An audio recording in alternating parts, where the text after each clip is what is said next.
Okay, Muhammad, you want to start, Muhammad? You already there? Yes, doctor. So the first case is a 66-year-old man, ex-smoker with hypertension, hypercholesterolemia, had undergone Dacron, a bifurcated aortic graft, and bilateral ureteric stent for an inflammatory aortic aneurysm with ureteric obstruction at another hospital 4 years ago. The left limb of the graft has anastomosis to common femoral artery, and the right limb to common iliac bifurcation. Post-operative, he had suffered of mild groin wound infection, which he had healed with antibiotic. At follow-up, he complained of left calf and thigh claudication. On examination, he appeared generally well, with midline abdominal scar and left vertical groin scar. He had good right femoral pulse, but an absent left femoral pulse, which should be the first investigation. Okay, before we go to that, Yeah. Aorto bifem, how you decide the aorto bifem or aorto iliac? Which one better, and what is the plus and minus for which one? So this patient came with aneurysmal disease, not occlusive disease. So as much as you can, you want to keep your incision inside the abdomen. So aorto iliac is the best thing for him. Tube graft is the best, then followed by aorto iliac if it's feasible, then aorto femoral. So he had one limb in the left side in the femoral area, and the other limb in the iliac. Okay, let's say the aorta has occlusive disease, aorta is occluded, and both common iliac artery is occluded, but both iliac artery are open. Okay? Internal are open. So you do iliac or you do aorto fem?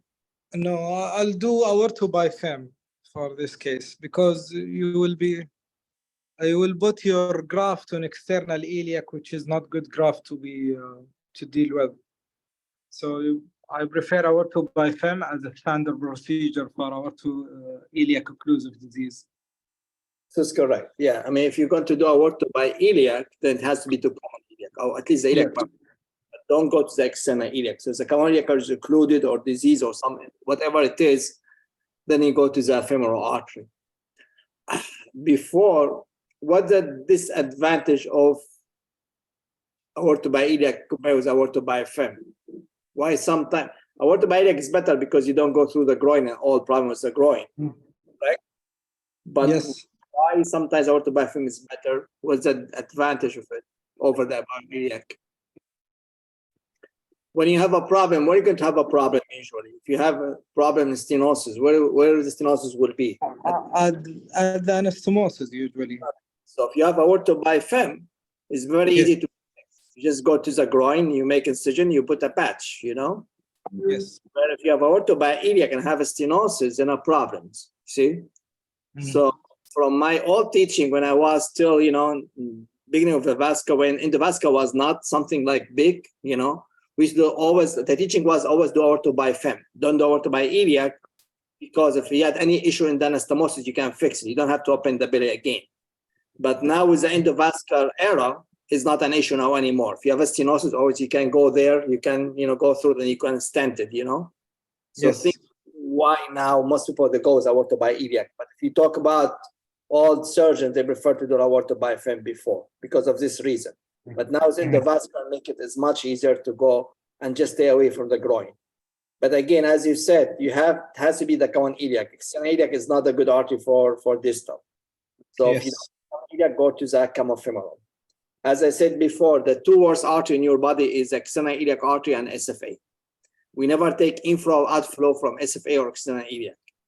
The reason why, if you have a mid-SFA occlusion, we don't do bypass from proximal SFA to popliteal. We do from the common femoral, okay? So again, the same for external iliac. So external iliac and SFA are the same, We don't like to stent them. Stent doesn't work well. Ballooning is the best way. But in general, they are bad arteries, okay? Yes. two things, because you have the inguinal ligament, which put the pressure on the junction of the external iliac with the common femoral, same like Hunter canal, you know. So both is very, very similar, you know, dynamics. All right. So this guy, they have to do aortofemoral, aortoiliac, because I think most of external iliac artery was occluded on one side. And now he came with a complication, so most probably the graft is occluded on that side, you know? Yeah. So what are you going to do first? What the first indication, what first test, or what test you do? I mean, not the first, what the first you do? This is the option they gave you. Yeah. Depend on the facility if you in the one you work with. So first is if the vascular lab is good and you want to know about velocity and dynamics, I prefer to start with duplex. If I don't have this information from the ultrasound, I'll go to CT angio. So Yeah. I think this question, I'll go with duplex first. Oh, okay. But what, I mean, it's multiple. Usually all these questions are multiple, it's not one. Let's start one by one. What about ESA? We need it at this stage? No, like not the first one. Right. So duplex ultrasound is a good option. So you can just want to sheet that the graft is occluded, you know, and you know, you can get more information how the waveforms, because sometimes the graft is occluded and he has a good collateral, so you still have like biphasic waveforms, you know, or you have a good collateral, so maybe his symptoms are neurological, you know. So it doesn't mean that if the pulse is absent, that all his problem from there. So you want to get some dynamic flow, you know, how is his EBI, how is the waveform, you know. Could be surprised sometimes the occluded limb and patient's still okay, you know, because they're good collaterals. So this will be one option. What about WBC scan? WBC scan, I don't think it's first as a good the first option, because the patient didn't come with a fever, no signs of inflammatory disease. He had it before, but no, it doesn't look like he has recurrence now. At least now we don't. Yeah. CT angiogram. It's still a good option too. Good option, yeah, to see where's the graft, how's the flow, is there anything in the graft, you know. So I think angiogram also is a good option. And ESR, as you said, is no sign of infection, so it's not going to help at this level, right? Yes. All right. Well, let's get you off the hook. Let's go now to Muntin. Ahmed, you want to continue, Ahmed? Yes, please. So this is the next ultrasound. Go ahead. A scan showed occluded left limb of the aortic graft with patent common femoral arteries. There was no evidence of any stenosis of the left common femoral artery, but a perigraft fluid collection was noted around the intra-abdominal portion of the graft. So what he's going to say, what he's saying that there is no stenosis, because the most reason for stenosis or for occlusion is a graft too, either stenosis or infection, you know. So here there is no evidence of any stenosis of the left common femoral artery. That may tell you the outflow is not an issue. So, and you have perigraft fluid collection. So the reason why his graft is occluded is because of the infection. That's what he can tell you, okay? Okay. You have intra-abdominal portion of the graft. So you can see, I think they did the CAT scan. Let's see what the question. What the further investigation should be performed? What you should do? ESR and CBC. No. I mean, no. The investigation. This is they show us the picture before they ask you question. What are you going to do? Let's start one by one. CT scan of the graft. I'm going to do CT scan. CT scan is an anatomical study. Not we know the graft is patent. If no, CT scan is. Look, Ahmed, we have a patient. He came with occluded graft, and now he has a fever. Right? Let me see. Stenosis. No. Ultrasound showed a fluid around the graft, right? Okay. So you want to see what's going on, right? CT angio. Yes, CT angio. So next step, CT angiogram. Okay. So next step, we're going to CT angiogram, which CT of the graft, right? Okay. What about other things? Digital subtraction angiogram. Not now. Sure. No. You know, WBC scan. I'm going to do WBC scan. Maybe at a later stage to define which portion is infected. If it is diffused or localized. Does it make a difference? Since it is the intra-abdominal portion, it will not make a difference. If it is only the outside one, we might do some bypass from the outside to the outside, extra anatomical. Okay, so you did a CAT scan. This is a CAT scan showed. You see here? What do you see here? You see the I graft? can see gas bubble there You see fluid here, correct? and perigraft fluid, yes. Okay, so what does that mean? What does that tell you? Means infected graft. Infected graft, right? Hmm. So do I need to do WBC scan to confirm that, or just enough? No, we know that is infected for sure. We don't need to do WBC scan. Okay, WBC scan. If you have any questions, you know, what the problem is WBC scan. See, the problem is WBC scan is not sensitive. You know, sensitivity and is very low. You know why is that? Because you know, go ahead. It does not define if it is autoimmune or infective. Not really. WBC scan help in the chronic. It doesn't help you in acute stage. It doesn't help you in chronic, because up to 6 months is normal to WBC to attach to the graft because it's foreign body, you know. So your body going to attack it. So WBC will stuck to the graft. So if you do WBC scan within 6 months, it's going to be positive even without graft infection. So the WBC scan for graft infection is only for chronic. Patient come after like a couple of years, yes, you do WBC scan, okay? But first 6 months is not sensitive, you know. So we don't. What about the gas? How long does the gas stay in that? Like if you do aorto biofilm and you see the gas, like and you do CAT scan after 1 week and you see a gas, is a sign of infection?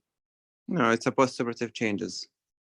Oh, postoperative changes. No, it is, yeah, I mean, this is from a surgery, gas entrapped, you know. How long does the gas stay in the abdomen after surgery? And after that, they see an infection.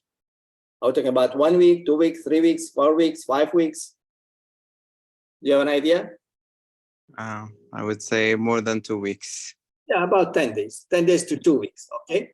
So anytime you do a CAT scan, for some reason, patient, you know, you do aorto biofilm, and then next week he had the problems, you do a CAT scan, you see gas around the graft, this is okay, this is normal, so don't worry about it. But if you do after like month and you see gas, then it's a problem. So the gas should appear within 2 weeks, okay?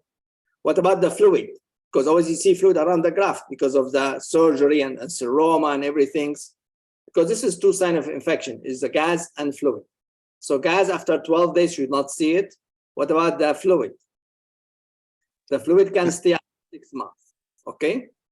So again, seeing a CAT CT fluid around the graft within 6 months is not a sign of infection, unless you have other, of course, other signs like, you know, fever, WBC, gas. But if you just see fluid around the graft within about, because it takes a couple of weeks, sorry, not 6 months, it takes about a month, month and a half, or 3 months maximum. I think 3 months maximum.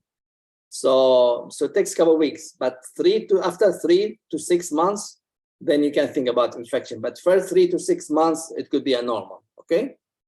So you have to have these numbers in your mind, because there's a lot of time we get the CAT scan after surgery for any reason. So you have to be careful when you see a gas or you see a fluid, is this something pathological or is normal variation after surgery, okay? So this is about the gas. And what about the organ? What the most common organ we see in the infection? And anybody knows? I mean, you don't have to be Ahmed. Anyone can answer, guys. We have a lot of people. Staph epidermidis and Staph aureus, then E. coli. What the first one? What the most common? Epidermidis. I don't know if it's the most common. I think Staph aureus is the most common. Then the epidermis, you know. Which one is more violent? Aureus is more virulent. Aureus, like MRCS, right? Epidermis is usually it is slow. So if you're dealing with an acute infection, like within like maybe 6 months to a year, mostly be Staph aureus. If some patient comes after like 5-6 years, mostly will be a Staph epidermis, because Staph epidermis is a little bit slow. It's more that with a chronic infection than acute, whereas Staph aureus is more stronger, you know. So you see it in early postoperative period, you know. What other pathology you said? You said Staph aureus, Staph epidermis. What else? You see E. coli. What else? E. coli and Pseudomonas. Pseudomonas, Salmonella, right? Yeah. Salmonella can cause. Okay. How can we know what we are dealing with? How we can tell what bacteria? How we can do a culture? groins, right? So if we are dealing with like a groin infection, you can, you know, from a groin, you can get a culture from the groin, you know what dealing with.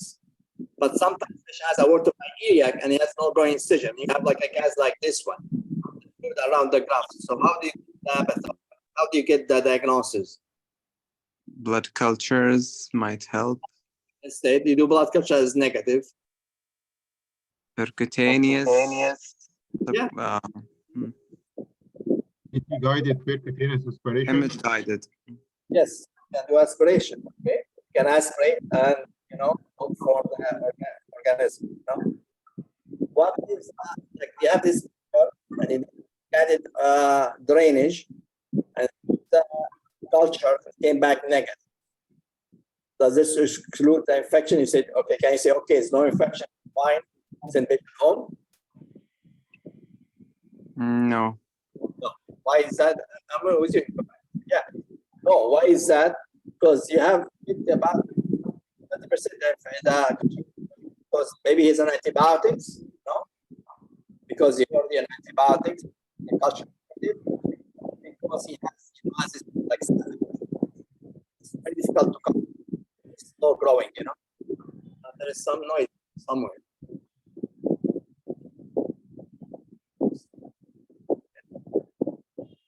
From you, okay, now it's better. All right, so this is the reason why. So negative culture will not rule out infection if you have other signs of infection like gas, fluid around the graft, okay? Ahmed, you still here? Yeah, with you, Dr. Samer.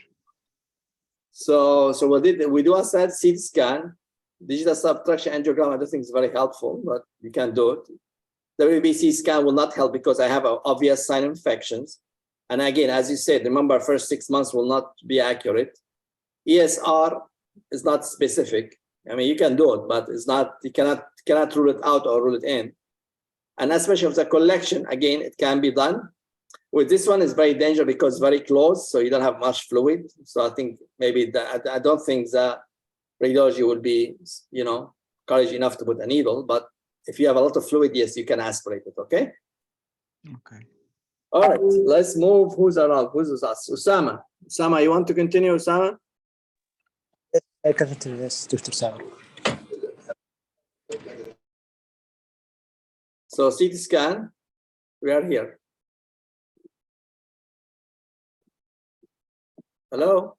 Yes, CT scan done confirmed the presence of fluid and gas around the intra-abdominal portion of the graft and the occlusion of the left limb, indicating graft infection. Digital subtraction angiography confirmed the occluded left limb of aortic graft and showed the stenosis at the origin of the right graft limb, presumably as a result of external compression. Aspiration of the pre-graft collection would have allowed the pre-operative bacterial culture and was considered to be too difficult to perform safely. Okay. So the third question, having confirmed the presence of infection, what is the best option of management?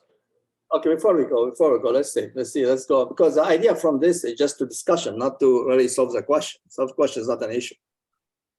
But guys, if you have any question, let me know. I mean, please. I mean, I'm trying to imagine some questions so I can answer it.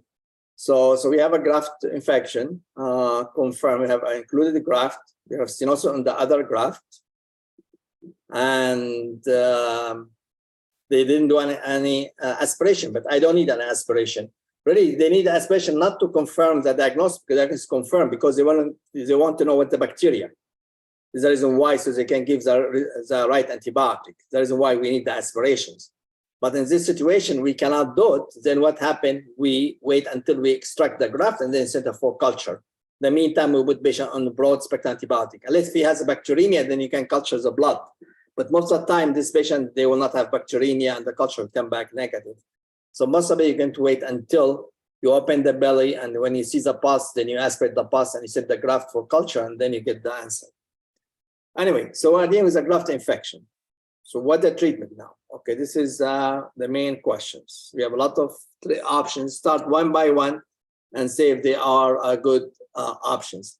Maybe Ahmed, is why for you it is still too early for you to make diagnosis. Let's say go to Dahman. Hamad, Yes, doctor. yeah, what do you think of treatment? Let's give you a lot of things. Let's start one by one. Okay. Go So on. having confirmed the presence of the infection, From the what is CT. the best option of the treatment? Okay. Okay. Let's start with the first one. Prolonged antibiotic therapy. Think it's an option? No, this patient has ischemic symptoms too, so this is it's not an feasible option, to be honest. Well, He let's has talk inf- so we can learn. Okay, let's talk in general. Can we give Yeah. long for infected aortoiliac graft? So if the patient is too fragile to any procedure and his symptom is mild, there is rule of antibiotic, but not in this case. Correct. Yeah. I mean, if patient is very fragile, you know, he cannot, because the major surgery, he's like 80 Yes. years old, very thin, you know, heart problems, you know, then yes, some people just put him prolonged antibiotic. As far as the infection is mild infection, we're not talking about like a pus, he's, you know, septic, it's a different story. But if it's just like, you know, low-grade fever, if you have a culture like, you know, epidermis, you know, staph epidermis, which is very slow-growing bacteria, not staph aureus, then yes, there's a rule for antibiotic. What about second option? But not this patient. A drainage, a drainage of the graft pus under anesthesia. Still not feasible option for this patient. Okay. Right. But some people, they do that. Some people, again, Yeah.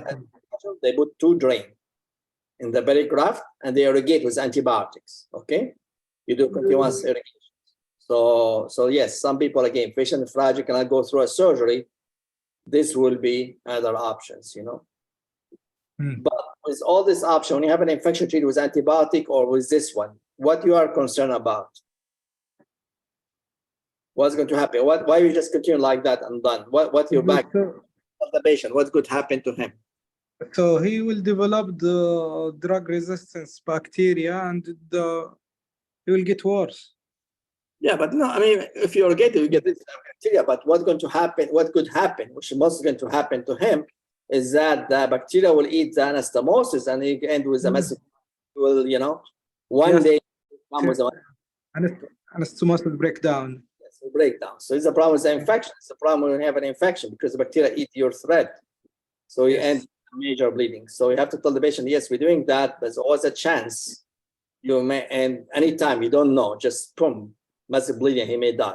So this is just like for, as you know, as last option who patient cannot go through a surgery, okay? Okay, what about insertion of gentamicin beads? Yeah, there is study, but I don't think it's feasible for this patient. Yeah, because this patient has a graft in the main graft, right? But if you have infection only in the groin and you do a CAT scan and there is no fluid around the graft, you just like part of the graft is exposed and you already have a graft infection in the groin, you can try that, you know? You can put gentamicin with muscle flap and treat it conservatively. But again, you have to be put in your mind, he may come with a GI, with a massive bleeding, and he may come with a recurrent infections, you know. So it's not a best treatment, but sometimes if you have a very localized infection, you are sure it's only in the groin and the abdomen is soft, you know, when you open the groin, you see the proximal part of the graft is incorporated in the tissue. So, you know, and you cannot like put a probe. If you can put a probe up to the abdomen and the tissue around the graft is not incorporated, then you have you know that the whole graft is infected. But if you go and open, you just see part of the graft is exposed and the rest is all well as a tissue. So you know your infection only in this area, then you can try that, but it's not the best treatment. And if you try that, back in your mind, you have to watch for bleeding, okay? So you have to be careful. All right, so it's not the best option for this patient. Next one, D. Excision of graft. Just remove the graft. Yeah. That means out reconstruction. There is no grafts. There is no construction. I don't think I don't think it's feasible for this patient. Yeah, because his main issue was complications, you know, Yes. Yeah. disease, you know. And so sometimes you can do that, but you have to be sure you have a good collaterals, you know, and good flow. But this is not the standard. Standard treatment is you have to replace it. But sometimes if you have an emergency, for some reason you take the graft and you see very excellent back bleeding, you think patient has good collaterals, then you can rely on that. But it's not that, this is exceptions. The standard is to replace it, okay? So let's go to E. Excision of the graft with in situ replacement of with an antibiotic bounded graft. I don't think this is a good option too, because in situ replacement, that's mean you're putting a new graft inside in the same place of the previous graft. Don't choose this option as a first option. Do they mean rifampin soaked? Sorry? Yeah, this socked. Yeah, this is socked. Yeah. Remember, this be multiple option. We're not asking for the best option, but Yeah. best option. But I mean, what kind of options? Can we? Yes, can be one of the options. Yes. Why not? Yeah. I mean, if patient has, but yeah, go ahead. But it's not the best option, actually. Yeah. It's a good option, but it's not the best. Yes, you have another one. It's not the best options. Yes and no. Yes and no, because nobody knows what's the best options really, because every option has plus and minus. We're going to talk about it, you know. Okay. But yes, I mean, it's not the best option. But again, if you sometimes you have to pick out the best option for the patients, you know, because the best option for one patient is different from best option for next patient, depending on morbidity, mortality, how's the patient's, you know, what is the reservoir, you know, how about the infection, which is like we're dealing with staph aureus or epidermis, is a bad infection, is a pus or just like a gas or just, you know, so all play a role.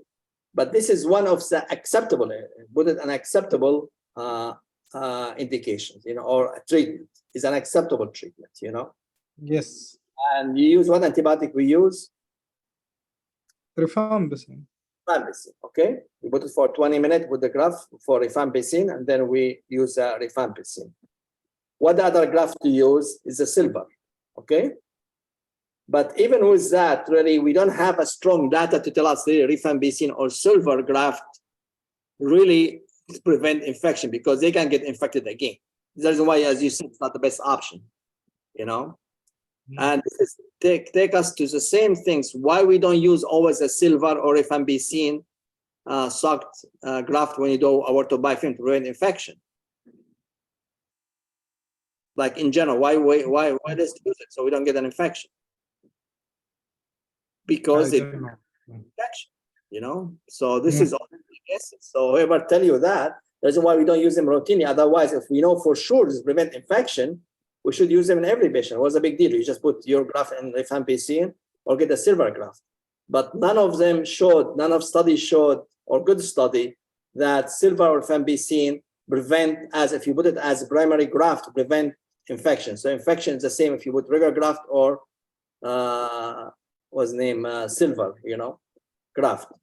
But using rifampicin graft in infection, for some people do it. But you have to do, but again, it has to be like some criteria. It has to be a very mild infection. Like you open there, you don't see a lot of pus, you know, you don't see a lot of necrosis, and then you put omentum around it. So you have to do the whole package. Then it has to be an antibiotic for a long time. And the culture has to be like, again, slow growing bacteria, like staph epidermis. But if you get staph aureus, then it's not a good option, okay? That's why I'm saying every options, you have to think about plus and minus. Okay. Yes, all right. doctor. Next one. So next one is graft excision and extra anatomical prosthetic bypass. Okay. This is sorry. This is a classical, you know. And if you have one, yeah, go ahead. So if it's, I think I'll choose this one and fem bypass. I think to get away from the area of the infection. You confuse me. What are you going to do? So you can excision of the graft And I'll do, I will ligate the graft proximally and do fem bypass outside. Or auxiliary by fem, sorry, auxiliary by fem. Correct. Because you take the graft out, right? Yes, the whole graft out. All the graft out. We're going to Yes. a stump. So we have a stump, right? And then Yes. axillo by fem, right? Yes. This is classic. This is what, if you get an exam, this is the best option, guys. If you get one options only, this is the best option for you guys. This is all teaching. You just take it out, suture the stump, axillo by fem bypass, okay? But there's many questions here. You have to think about it. First question is that which one should be done first? The axillo by same time or one before and then the other? Should the graft excision first, then external or the opposite, or all the same time? Clean first. Or what you do? I think clean first, Dr. Samer. Means the extra anatomical first. The same setting, or you come back in next day? The same setting. You can do that, but most people, they prefer to do it because the long surgery, the axillo by fem, and they do excision graft, is very long, too much anesthesia for a patient. So most people, they prefer to do it first, and a couple of days you bring it back, okay? Unless in one scenario, what's that? Unless if you are afraid of... He's symptomatic and he has severe wrist pain. You do it in the same time. If his sepsis and severe wrist pain, you do it in the same time. Severe wrist pain, I don't think is a problem because he can wait 2-3 days. And infections, Okay. yeah, I mean, what the main problem is a bleeding. Like patient come with upper GI bleeding and you think he has a water intake fistula, you know, this guy, you don't want to wait for them because you don't know when they blow up their bleeding, you know. So only this scenario, patient comes with infected graft and you think an upper GI bleeding and you think he has a water intake fistula, this one you don't want to. So if the bleeding is on and off, I will do an axillo by fem either day before or same day, you know. If he came with a massive bleeding, then I'm gonna do take the graft out and later then I do axillo by fem, you know. So sometimes he can do the reverse, but only in emergency, you know. So if he comes with a ruptures or like a bleeding, massive bleeding, it's no time to do axillo by fem. Take him right away, take the graft, suture the stump, and after you finish, you do an axillo by fem bypass, okay? This is not good option because, as I said, infection, because increase the ischemia to the legs, so you have higher chance of ischemia to the legs, but it's an emergency, you know. But if you are dealing with an elective case, you have a time, it's always better to do the axillo by fem first, and then next day, after 2 days, depend how a patient situation, you do the extraction of the graft, okay? But the question now, you have a groin infection. So how are we going to do axillo by fem? We're going to take the graft in the infected field, or what we're going to do? You will go extra anatomical. Where? Obturator. No, you do axillo. You are outside. You're not inside the abdomen. So why go to obturator? You're already inside, outside. You do axillo by fem. But if you go to the femoral, the groin is already infected. You don't want to put in graft in the infected area. Anastomosis to SFA. You can do that, but SFA is not a good artery, so it's better to go to the profunda.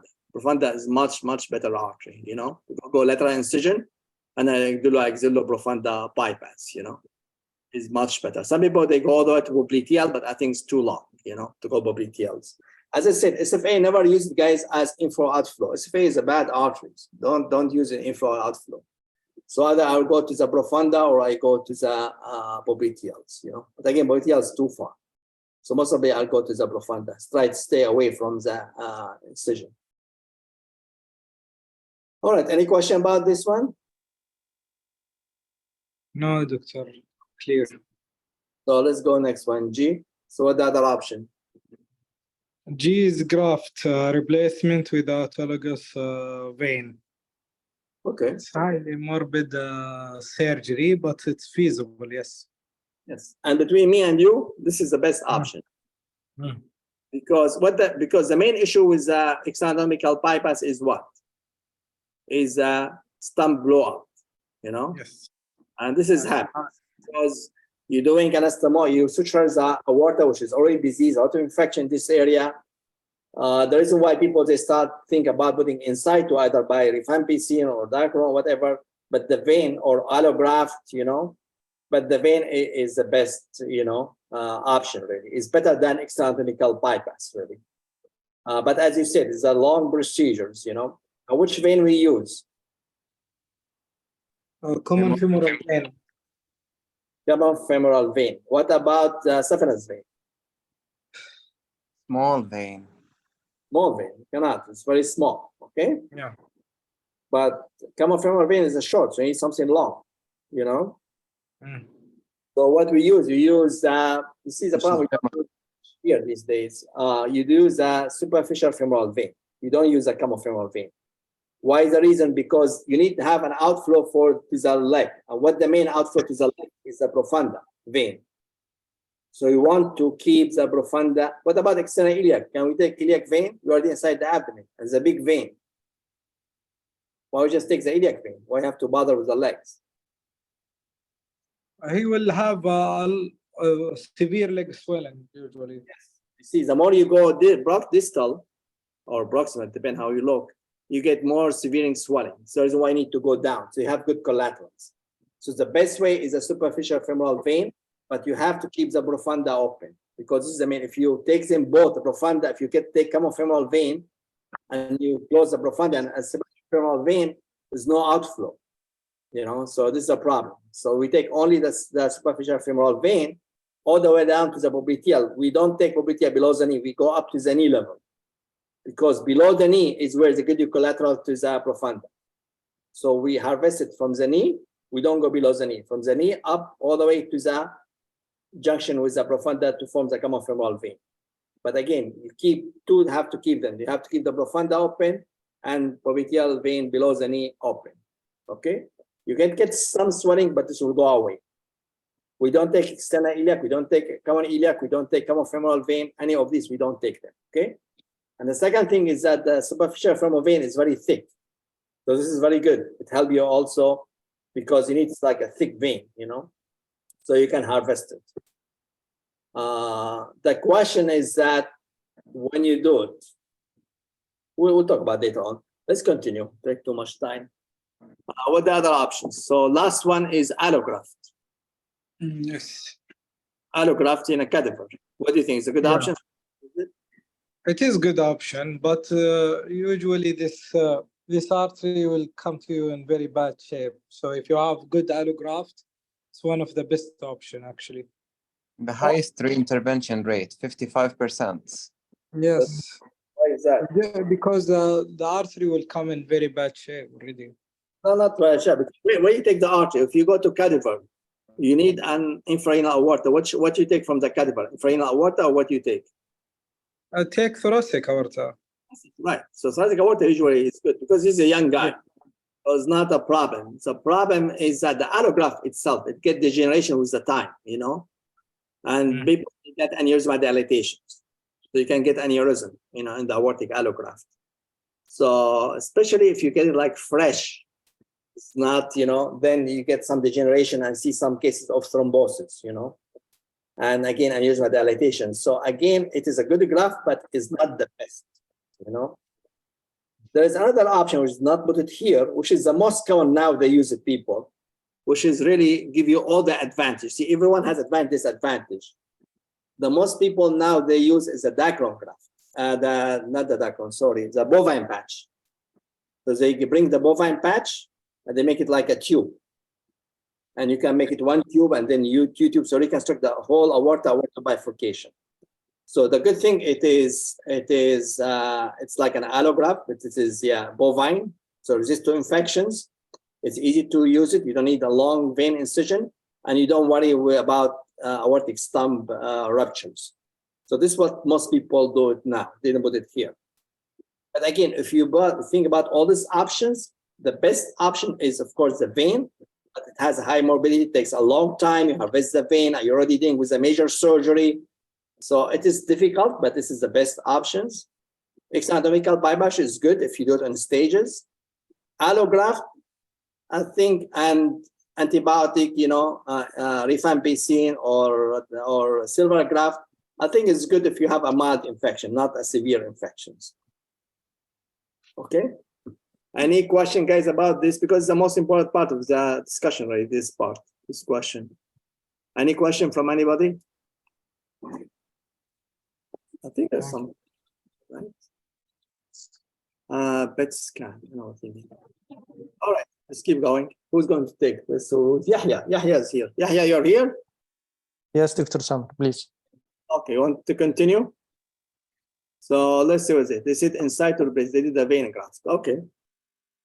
In situ replacement with autologous vein was What? chosen because of the reduced risk of persistent infection. Okay. Question 4, which autologous vein may be used for aortoiliac or aortofemoral graft replacement? Okay, for the answer, but go ahead. Saphenous vein. Femoral as you said, Dr. Samer before. Yeah, saphenous vein is not good because small. Cephalic vein, arm vein are the worst because very thin. You know, when you do guys fistula, you see them, they're very thin, you know, so it's not good, you know. Yeah. Hello. And iliac vein is good, but again, the end with a major swelling. So usually from femoral popliteal vein is the best option. If the patient has occluded, if we harvest the saphenous vein before, can you still take the femoral vein? Yeah, can be. You can still take it. Yeah, because as I said, because we depend on the profunda. Remember, you have to keep the profunda. So saphenous vein is not any important. It's not your main outflow for the leg. So even if a patient has a long saphenous vein being harvested before, you can still take the saphenous femoral popliteal vein above the knee because you still have good collateral through the profunda. All right, continue. You can continue. Yeah. Femoral popliteal vein was used as it is ideally suited to suprainguinal graft replacement, as it is relative thick wall, is of adequate diameter and has sufficient length. Okay. Question 5, what the further preoperative investigation should be performed? Okay, let's go one by one. Plain abdomen, does it help? Well, not added anything. Nothing, right. Bone scan. Not add anything. MRI scan for abdomen, no need. Diagnosed already with the CT. There is collection. Duplex, yeah, for venous mapping. Yeah. Pre-op should be. The vein is open. Maybe it has DVT, right? Yes. The reason why you need duplex ultrasound, you be sure the femoral vein is open. Size usually is fine. You don't worry about the size. And you don't need mapping because this is saphenous femoral vein. So I think you need just to be sure it's not DVT and it's not thrombosed. And then repeat ultrasound. Not add anything. Okay. So Problem. you're getting the easy one. So continue with you. Go ahead. Continue here. Duplex scan of the femoral vein confirmed that they were patent and of adequate caliber. The patient was operated on elective on the next available operating list. Okay. Question 6. What other preoperative preparation should be undertaken? I think it's a general question. You see, don't Yeah. get scared. Sometimes just give a general question. So you don't think it's a tricky about it. It's just a general question. Protein full blood count. You're going to do that? Yeah, sure. 100% should be done. CBC and electroradiuria, chest X-ray and ECG. Compression stocking, maybe need post-op. Yeah, but not pre-op. This is Yeah. pre-op. No. Sub- Why compression stocking? Subcutaneous heparin as a prophylactic for all patients. Combination antibiotic therapy. Patient already in antibiotic. Preoperatively as preventive measurement. Let me answer these questions. When the most common time the DVT happened for any surgery, I'm not talking about vascular, any surgery. You go for gallbladder, patient get DVT. When An OR. when patient on the table, correct. It's not before, not after. When patient on the table, correct. Yes. You don't see in vascular because we always give heparin in our vascular cases, right? That's why we don't see much DVT in our vascular cases because our patient are heparinized, you know. Patient who go for other surgery, Either you give him heparin before surgery, but like an hour before, not the day before, not going to work because DVT is going to happen during the surgery. So if you give it the day before, it will not work, you know? So you have to give it before you start the surgery. You don't give it after you start surgery because it's too late. So don't wait until the patient on the table and then as I see you give him, you know, heparin. You have to give it before patient on the table. So it's very important. Yes. So in this scenario, we don't give it because we're going to give heparin during the procedure and the day before will not work. So subQ heparin will not work, you know. Compression stocking, they work very good. You know how compression stocking work? Do they work? Anybody can answer. Through the muscle pump, they increase the blood flow back. Not really. This is what people think, but it's not true. This stimulates some sort of cytokine that prevent DVT by pumping. not the pumping. No, it's not mechanical at all. It's yeah. Stimulates the heparin, the heparin in your body. So it works really chemical more than mechanical. The reason why, if you don't have it, if the patient has, you know, for some reason, also in the legs, you can put it in the hand. It works the same. It prevents DVT in the legs. So it works on the coagulation cascade itself. It does not work local. And you can read about it, guys, you know. The reason why now they have the one put it only in the foot, which is shorter, you know, just put in the feet will be enough. You don't have to put in the legs, the whole legs. The feet will be enough. And again, if the patient has amputation, you can put it in the arm and they have the same effect. So this is, sorry, I'm talking about SCD, not compression stocking, sorry. And it's sequential compression, not the compression. Now, compression stocking work locally, you agree. I'm talking about the SCD, sequential compression devices. When you put it in the OR, you can put it in any part of your body and you give you the same effect. Okay? Okay. All right. So this one we give antibiotic also, compression antibiotic. Of course, he's infected the graft, so you can give antibiotic. All right? Yes. All right. Let's see who's going to take next questions. Maitham here. Maitham, you want to continue, Maitham? Yes, Prof. Right. So question number 7, how should the operation be performed? The case here, we said routine blood investigation. Just read. Okay. Yeah. Routine blood investigation, chest X-ray and ECG were all performed.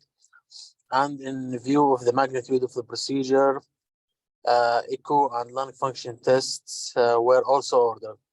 They were all satisfactory because the bacteriology of the infection was not known preoperatively in this patient. Intravenous combination antibacterial therapy with ticoplanin, ciprofloxacin, coamoxiclav, and metronidazole was given immediately before surgery. Okay. So now question 7, how should the operation be performed? Okay. So they are talking about harvesting the vein and exchanging the graft. Like I said, when you talk about axillobiafilm and take the graft, we said we prefer to do the axillobiafilm first and then do the excision. Here they're talking about you're going to harvest the vein. Which one are you going to do first? Harvest the vein or do extraction of the graft? So this is the option. So let's start one by one, see what they're saying. Choice A, laparotomy, excision of the aortic graft, harvesting of the femoral vein, and graft replacement. Okay, so you open the belly, you take the graft, and after that you harvest the vein and you use it as a graft. I think it's a good option, good consequences. No, I don't think so. Because? Well, opening the belly and taking out the graft, this will take time, and also the harvesting of the vein also will take time. All right. So I don't think I will go with these options. Correct, because if you took the graft out, you're climbing the aorta, correct?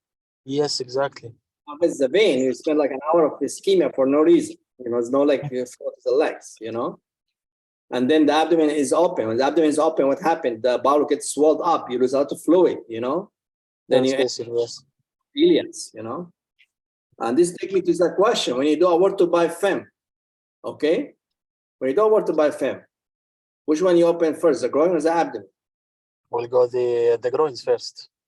See, the same, because you don't want to keep it open. You have the longer you keep the abdomen open, you get the ileus. And you can see from a surgery, when you go for a long time, it's very hard to close the abdomen at the end because all the fluid and, you know, the swelling in the bowel. So you have to keep the laparotomy as short as possible. So when I go over to biofilm, I open the femoral first, be sure a good femoral, expose the profunda SFA, and then I open the abdomen. So we decrease the same. And same here. So you don't want to keep the abdomen open for a long time. So let's go to the next one. Next one, harvesting of femoral vein, followed by laparotomy, excision of the infected graft, and replacement with the femoral vein. Yeah. Well, that's the good option also. Correct. Let's go to the last one. Last one, laparotomy and exposure of the infected graft, then femoral vein harvesting, followed by graft replacement. Well, the only thing about this choice is the time of keeping the abdomen is open. That's correct. So, First one, you keep the abdomen open and you clamp the aorta. Here, yes, you don't clamp the aorta, but the abdomen is open, so it's not good. So always you start with the B first. Okay, it makes sense. You want to continue? You can continue. sure. Let me move it here. So, wow, let's see what happened. Okay, go ahead. You just read it. The anesthetized patient was catheterized, prepared and draped so that the abdomen and both legs were exposed. First, both superficial femoral vein were simultaneously dissected out by two operative teams, and the branches divided between clips from the profunda femoris vein to the knee joint. The femoral vein were left in situ whilst the abdomen was open, exposing the graft and obtaining control of the proximal infrarenal aorta and the right common iliac bifurcation. The graft was encased in fibrous tissue, making dissection difficult and hazardous. The underlying procedures showed poor tissue incorporation, and there was a localized abscess between the graft and the duodenum, which was evacuated and cultured. The left groin was exposed, obtaining control of the common femoral artery, its branches, and the profunda femoris artery. After systemic hibernization, the vessels were clamped and the infected graft excised and sent for culture. The graft bed was washed repeatedly with povidone, iodine, and hydrogen peroxide. Okay, this explanation, guys, this is so you can learn how to do a surgery. It just explained to you step by step what he did, which makes sense. The only thing you have to notice is that when he exposed the femoral vein, he didn't take it yet. Why? Because you don't know what's going to happen during the procedure. What if you're not able to take the graft, you know? So you don't end with the other problem, take the vein, then throw it away, you see? So he exposed the vein, he took all the tributaries off, so he's ready. But he didn't cut it, you know? He's just waiting until he took the graft. It takes 2 minutes to cut it, you know? But you don't want to cut it and then found you're not going to use it for some reason, you know? All right, let's continue. Wow, let's keep talking. All right. The femoral vein. One femoral vein was excised, reversed, and inserted end to end from the infrarenal aorta to the right common iliac artery bifurcation using 4O polypropylene sutures. Size discrepancy at the aortic anastomosis was overcome by fish mouthing the end of the vein to prevent angulation associated with spatulation. I think this The here, other, it's like here you can show how to do fish mouth. If you have like a small vein, you have a big aorta. So this is how you do the fish mouth. You cut it like in the middle and you suture it this way. So you get a large, you know, discrepancy between both. This is what called the fish mouth. Okay. All right, continue. The other femoral vein was reversed and anastomosis into side to the intra-abdominal part of the vein graft and to the left common femoral artery. Both veins were led through a fresh tunnel and surrounded by greater, I think, omentum. Yeah, omentum. Yes, to avoid contact with the bed of the infected graft. The arterial anastomoses were covered by gentamicin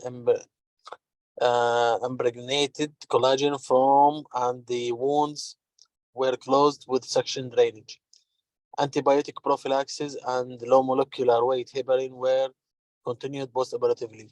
Despite the copious pus around the graft, no organism were grown in the laboratory. Combination antibiotic therapy was stopped after 7 days, but co-amoxiclav was continued empirically for a further 5 weeks. Okay, let's stop here. So you see, you learn a lot of things from this discussion. You know, first you learn how to do the fish mouth. This is a good idea. See how you do that here. What is that here? This is femoral reconstruction. Right here, right. Let's just show you the surgery. The one vein, the aorta, the ureters, and this is the iliac. So on the one did the iliac, the second one did from here. They took a bypass from the graft itself all the way to the femoral, common femoral. Okay. Because remember, he has one iliac and one femoral. So always they did the same. They did one iliac and one femoral after they took the graft out. And you see, guys, we said that there's no culture. Even with that, even they took the graft out, there's still no culture. So again, negative culture doesn't mean you have no infection, because most of these guys been on a ton of antibiotics. That's why there's no culture. But there's no culture, then an patient is 7 antibiotic, but see, they gave amoxiclav for at least 5 weeks. You have to give something long for at least 5 weeks. All right, let's continue the question now. Go ahead, question 8. Question 8, if the patient had presented with an exposed prosthetic graft in the groin, how would this have altered management? Okay, what he's just telling you that, what if patient, he come just with exposed graft, there's no, what he, to tell you that the graft is, the wound is open and patient come and he has an open groin and the graft is exposed, you know, and all inflamed. So what the problem is that when you're going to close, it's very difficult to close because they're open wound. My point. So after you put the vein, how are you going to cover it? Because you have a big defect in the skin because of the infection and open wound and the graft is exposed. So what I'm going to tell you that how we can close the groin now. Okay. I think muscle flap is an option here, yes, especially in the groins. Yeah, you do a muscle flap, yes. So if you cannot cover the muscle flap, you know. The other option, if he meant that he come with only exposed graft, the groin, and there's no infection in the abdomen, then as you said before, you can try muscle flap first, and we did that a couple of times, and you may work. But again, it's not guaranteed. So you have to watch this patient carefully. So if patient comes with exposed graft in the groin and the abdomen CAT scans, no fluid, you open the groin, you see that the proximal part of the graft is well incorporated with the tissue. So you know you are dealing with a localized infection, you can try muscle flap without graft replacement. You can do that, but you have to watch for bleeding, okay? So you have to just keep it in your mind and watch them carefully, all right? All right, let's continue. 8, so 8 we did that, yeah. Okay, so I read the choices or? You can, yeah, prolonged antibiotics. So this guy, patient present with an exposed prosthetic graft in the groin, how would this have altered management? No, I think what they meant with this one, that you have the same scenario, but also the graft is exposed, you know? So that's what they meant. So just want to know how we can close the wound, the groin, because the graft is exposed and you have no tissue, okay? So prolonged antibiotic therapy, go ahead. Yeah, prolonged antibiotic therapy, the use of vacuum dressing. What the problem is the vacuum dressing, that the graft is exposed. So you cannot put a vacuum on the graft, you know? So Yeah. you cannot, okay. C, simple coverage with a muscle flap without graft replacement. This is the option we talked about. Right. The addition of muscle flap to graft replacement with autologous vein. Okay. No, this is the right option because we talk about this patient. We're not talking about only isolated graft infection. We talk about this patient. Okay. Graft infection, so you have to take it out. But if we are talking about a patient with exposed graft without an infection, Yeah. we can go with C. Yes, but I think they are talking about this patient. I mean, it depends. I don't know what they're talking about. If they talk about this patient, you have to do D. They're talking about patient only localized infection, then you can try it. I'm not saying it's the best treatment. You can try to do only muscle and graft without graft replacement. Okay. Okay. All right. Let's continue. Let's send somebody else. Let's go back to Muhammad. Yes, doctor. So let's So- go. Present. What complication might occur after following this operation? Let's read here, Muhammad. Okay. Exposed grafts present with difficult problem for achieving skin closure. The addition of local muscle flap in the groin to graft replacement with autologous femoropopliteal vein is the most often certain method of cure. The author reference is rectus femoris flap for this. Okay. Well, before we go here, what the best muscle flap to use? So we have sartorius muscle and rectus muscle. This is the most common muscle, right? What we do how many surgery we did? We don't use a rectus muscle. What we use usually? No, we do advancement flap or rotational flap from sartorius. Sartorius, right? Yes. When you decide to use sartorius, when you decide to use rectus muscle? Okay. It's a good Depends question. on the area you want to cover. So if it's only localized groin, sartorius, and the sartorius is away from the infection, you can use it. If no, you use and the area is big, you use rotational rectus muscle flap. No, Muhammad, look. Hmm. Lumbar surgery, when you do rectus muscle, okay, you can flip it over, right? Yeah. You cannot go too high, you cannot pull it up, correct? It's a Yeah. problem. So if we're dealing with a graft, lower graft in the groin, like fem pop, then I do a sartorius. But if the graft coming from above, like fem graft, axillofem graft, this is the upper part, No way the sartorius above the groin. No way the sartorius will reach that. Remember when you do. No way you can get it up. Then you use the rectus femoris flap. Okay. Yeah. So if you do like fem infected or axillofem or aortobifem, then you best use the rectus. If you're doing like fem pop and get infected, usually fem pop and the graft is down, then usually rectus muscle is enough. Okay. So this is Dr. Samer, may I ask you a question? yes. How about the gracilis muscle flap for cases like an aortobifem or axillobifem? I've seen it a couple of times, and I've never done a rectus muscle flap. The plastics would do it, but we did the gracilis flap, and it was incorporated quite good, actually. Yes. What do you think about it? Sorry? What's your opinion about the gracilis muscle flap? Yeah, it's good. I'm telling you, it's good. It's like rectus muscle. Depending on what you are familiar with it or who's a plastic surgeon familiar with it. But both are good options. Yeah. Gracilis, yes, and rectus abdominis. Thank you, Lord. All right. The most important, guys, when you do muscle flap, if you do by yourself, not plastic, be careful that segmental, the blood flow to the sartorius is segmental. So you have to keep it attached. You cannot mobilize completely like a rectus muscle. Otherwise you'll get a necrosis. So you have to mobilize only one side and flip it over. If you mobilize from both sides, then it gets necrotic. So you have to be only one side and turn it, flip it over. This is the way you can keep the blood flow to the muscle because segmental flow. All right, Muhammad, let's go to number 9 question. So what complication might occur following this operation? Anything would happen, but let's Yeah. go. Yeah, so the A, anastomotic hemorrhage. Could happen. It can happen, yeah. B, graft rupture. If the vein is too thin, yeah, but it's not common. Okay. C, DVT. I think yes, because yeah, there is no vein, yeah. We took the vein. Yeah. Well, fundus, there's no vein. So there's no VT.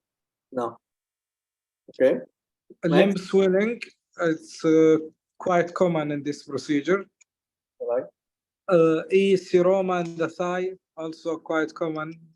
Lymphatic. Intestinal obstruction with adhesion and intra-abdominal infection, yes. Wound infection, also, yes. Well, majority are yes. I mean, the only one I think maybe is very unusual to get DVD. Yeah. All right, let's continue, Muhammad. Continuous question, the last question, I think. So the patient had the most complication of this operation, which was large seroma on the left side, smaller ones in the right side. Despite prolonged suction drainage, this were aspirated repeatedly and resolved after 3 weeks. Although in other case, reoperation and reinsertion of a drain may be required. Intestinal obstruction is no more common following this operation than other abdominal procedure. The patient otherwise made a good recovery and was discharged from the hospital at 14 days. The graft and pus swab were sterile, so most of the antibiotics were stopped after 1 week, and the augmentin was continued for 6 weeks on umbilical grounds. So let's see. This is a muscle. They show you the muscle flap here. How's it? When you see, I'm talking about if you have the infection here high. Yeah, I mean here. Sorry. Yeah. Then see, because sartorius will not reach here, will not reach up to here. All right. So let's see question 10, the last one. So go, Hamad. Yes. What routine follow-up investigation should be performed? Okay. Abdominal CT scan.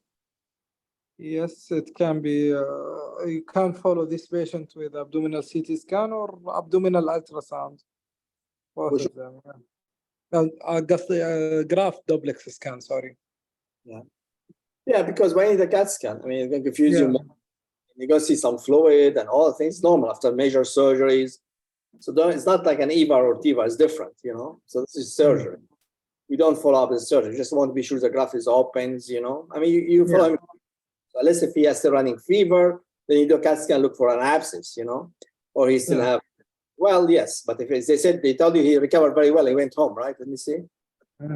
Yeah, he recovered and he went home. So there's no reason for you to suspect anything, you know, because if you do a CAT scan, it may confuse because you can see a lot of fluid around the graft. You see a lot of things. So you follow me clinically and you just need ultrasound to be sure the graft is open, there's no stenosis, you know, especially using a vein. So you want to be sure the flow is good because sometimes if it's stenosis, you may go and balloon it, whatever. So what you need really mainly is duplex ultrasound to follow him up, okay? So they did that after 1 year and the patient remained well without further investigation in 5 years. Oh, okay, that's good. So it's a nice scenario, guys.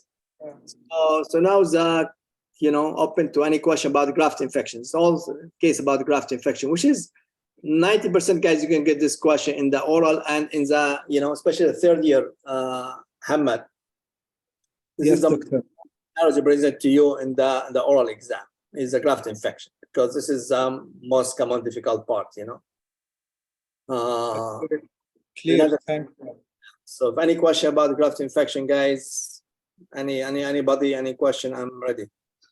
Professor Samer, may I ask, having an inflammatory aneurysm like this, what would be the challenges to get into this bowel again and in this belly again?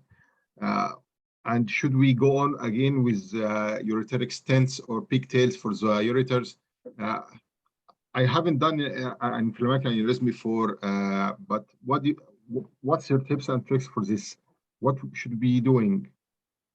Good question. Very good question. You didn't do any of them, so you don't know. What the best approach for inflammatory aneurysm, open or endo first? And if you know which one is best treatment, open or endo? Usually, endo if patient better because inflammatory aneurysm is high risk of, as you said, injury to the bowel, injury to the ureters. So if patient anatomically fit for endo, most people they prefer to do. Because this is it's inflammatory, it's not infectious. It's different between infectious and inflammatory, you know, endo. But let's say, you know, he's not fit for endo, going to do an open, he's a young guy. What's the best approach? Retroperitoneal. Huh? But is retroperitoneal a possible thing to do in such situation? Yes, retroperitoneal. Yes, it's the best approach for retroperitoneal. You put a stent again. Always you put a stent in the ureters. You go retroperitoneal. So if you go transabdominal, you can get through the bowel because you're going to see everything stuck. Like it's very, very difficult. Very difficult. By the way, the reason why I'm saying, as a junior guys, if you can do endo, I think the best option. But if you cannot, you have to do an open. Go retroperitoneal. Go transabdominal. It is really, really tough. Okay, tough procedures because everything's stuck. The problem is that when you try to dissect the bowel, if you get through the bowel, then that's it. You're done. You cannot put a graft because now you have infection. You see, and especially duodenum. If you dissect the duodenum and then you get hole in the duodenum, you have problems. So when you want to come from the back of the graft, minimal dissection. You just need to get to the neck and the distal and did the graft, but don't dissect much. The more dissect, the more you get into the trouble, And always put your stent in the urine, even if you go retroperitoneal, because you don't want to damage the urine, which is common in these cases. Okay. And for the right common iliac, would you use a clamp or an occluding balloon? Occlusion balloon. Don't put a clamp with a rupture with inflammatory aneurysm. I'll put an occlusion balloon. Yes. But I'm saying try to minimize, because again, if you get through the bowel and one incident, that's it. Your graft, your surgery is over. Well, let's take guys. Let's take scenarios. Okay. So you do the surgery, then you open the belly. And when you open the belly, you dissect and get through the bowel. What do you do? Close it back. Huh? Repair the bowel and repair the bowel, close the abdomen, and wait for antibiotics and reopen it again after more than 4 weeks, I believe. To be sure that everything is healed. It's correct. Well, let's say you're doing a surgery, and after you clamp the aorta, you try to dissect distal to get the, and you cut the proximal distal, then you get the bowel injury. What do you do? If the patient, the bowel will have to be repaired, and if I can get the femoral vein as a tube graft, this would be the best. But in most situations, the time and the risk won't allow us. So rifampicin soaked graft and long-term antibiotics and covers the whole graft with the sac, and make sure that the proximal neck is totally covered. Probably will need to go in with coverage with the omentum. I won't hesitate to cover it with the omentum if there is any doubt that there is escaped area, and hope for the best. Probably the ID will have to give us an input and keep him over antibiotics for at least 6 weeks or more longer. All right. I mean, remember, this is contaminated graft is not an infection. It's different by contamination and infections, okay? So this one, he doesn't have an established infections. So you just have a spillage. I mean, usually any patient take him to the surgery, you should have a bowel prep.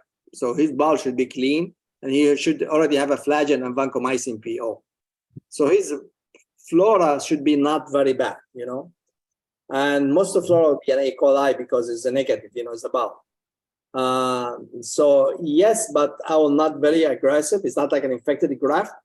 As you said, I just maybe clean the area, I repair the bowel, clean the area with a betadine, change my gloves, change all the instrument, you try a new instrument, and continue your graft and use the silver or I said rifampicin. But I will not go to the vein and make it more complicated. No. And just momentum and he will do fine. Because again, it's not an infected graft, it's different. This is contaminations, I mean, he may get infection in the future, it's possible, but again, if you give, as I said, 6-week antibiotic with momentum, irrigate the abdomen well, I think you'll be fine, especially if he has a bowel prep before surgery. So don't treat him with infection graft. Do you usually go on with bowel preparation? Because in the center I'm working at the moment, it's just no one does it. I think it's better to have it done for this reason. If you get any bowel injury, so we give like half colite, usually really full colite. But the problem with the colite, you get diarrhea. You don't want him to be dehydrated also before surgery. Give him enough fluid. Because if he's dehydrated before surgery, you may get more chance of renal insufficiency after surgery. So we give him golightly, and I give a PO, vancomycin, and flagyl. Okay. 8 hours PO, not IV, because you want to clear the flora of the abdomen. Yeah. And just in case you had any by mistake you opened the valve, then at least you don't have much contamination. It's the only reason we do that. Yeah. And Okay. then And you do it routinely, Dr. Samer? nice, huh? In your center, you do it routinely in all patients, even non-inflammatory aneurysm? Yes, for open repair, yes. Because you don't know when you get to trouble. Always better to be safe than be sorry, you know. And the second thing, also recovery will be better. You don't have much ileus, because if you ate the day before surgery, after surgery you have an ileus, if your bowel distended, you'll miserable. But if you have a bowel clean, next day surgery, even have an ileus, will be fine. Doesn't have much bowel distension. It just make it. And when you open the belly, it's not. You don't feel it's like distended colon. It just make your life much easier. Believe me. And this is very easy. Just give them golightly and PO, vancomycin, and flagyl. Okay, perfect. Thank you a lot for your help. Any question, guys? All right, I thought we go second scenario, but it's getting late, so sorry for that. Maybe next time. I guess I said the main idea is discussions, not the questions. So the reason why I'm taking my time to answer all the questions. All right, guys. So do you prefer Tuesday or prefer Saturday? It looks like most people prefer Saturday. It looks from my understanding. So maybe we'll keep it for Saturday. And then I'll do maybe 1 week like that. Maybe another week we do from VESAP. What do you like? Do you like better question from VESAP, or you like these scenarios? Which one? Or you like lectures? I don't know, guys. Maybe we should mix them. Yeah, mixing is better, Mix doctor. will be the best thing. Maybe sometimes we do sales, sometimes we do like VESAP questions, sometimes we do like lectures. I'll pick up whatever I think is interested for you guys. I'll do. Okay. All right, guys. Enjoy the rest of your night. Okay. You take care. Thank you a lot, Dr. Samer. Thank you. Thank you a lot, Dr. Samer. Welcome, guys. Thank you, Dr. Samer. So stop sharing.